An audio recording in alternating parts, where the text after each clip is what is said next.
Épisode 4 Le prix de l'honneur. La nuit tombe, Christ est assis tenant à ses mains un document.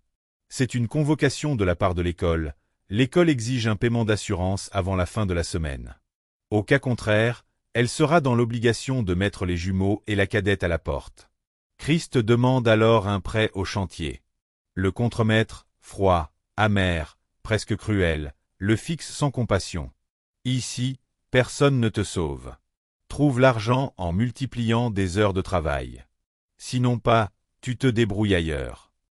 Aucune menace directe. Juste la réalité brutale. Christ baisse les yeux. L'honneur lui interdit de supplier. S'ensuit un montage intense. Christ nettoie des entrepôts à l'aube. Porte des sacs trop lourds pour son corps épuisé. Mange à peine, ne dort presque pas. Chaque refus, chaque regard méprisant le rapproche de la rue. Le temps file.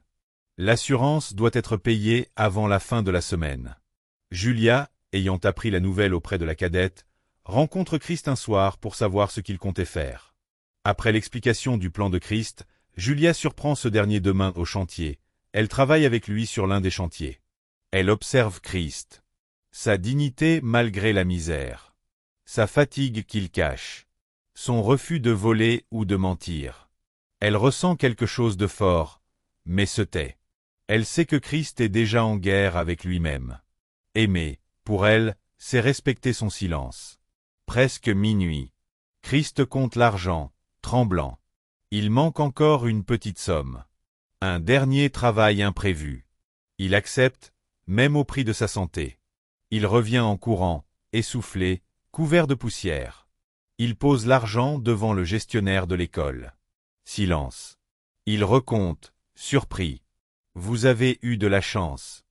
Christ ne répond pas. Il a payé le prix de leur honneur. Christ s'allonge, vidé.